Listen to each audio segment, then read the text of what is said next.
Siamo con il Ministro per i rapporti con il Parlamento, onorevole Federico D'Incà, e con il candidato sindaco del Movimento 5 Stelle, Daniele Stecco. Ministro, so che ha importanti comunicazioni da fare riguardo al deposito di GPL a Chioggia.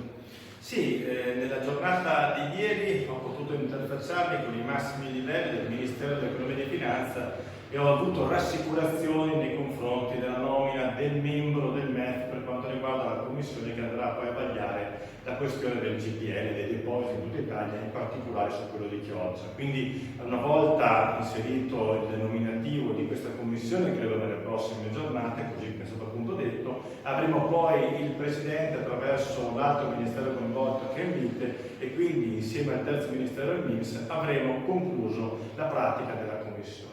Poi successivamente chiaramente dobbiamo andare a quantificare il valore dell'attuale impianto e poi tutte quante quelle operazioni che ci vedranno impegnati nel rimuovere l'impianto e poi andare a inserire le nuove progettazioni per quanto riguarda il comune di Chioggia, e io credo che questo Daniele Stecco abbia le idee chiare. Quindi il rischio che c'era, di cui abbiamo letto in questi giorni, di un rischio di perdita di parte dei finanziamenti per i risarcimenti non è reale? Non ci sono di queste problematiche in questo momento, stiamo lavorando in maniera molto intensa perché si possa risolvere appunto la problematica. Sapete, da quando le disposizioni normative passano in Gazzetta Ufficiale poi ci vuole del tempo per poter far sì che diventino attuative, e questo è nell'inserimento appunto dei tempi predeterminati della pubblica amministrazione. Io sono assolutamente convinto che tutte le procedure avranno i propri passaggi e riusciremo quindi a dare, come promesso da parte del Movimento 5 Stelle, l'attuazione appunto alla risoluzione della problematica dell'impianto di immagazzinamento del GPL a Chioggia. Daniele, vuoi aggiungere qualcosa?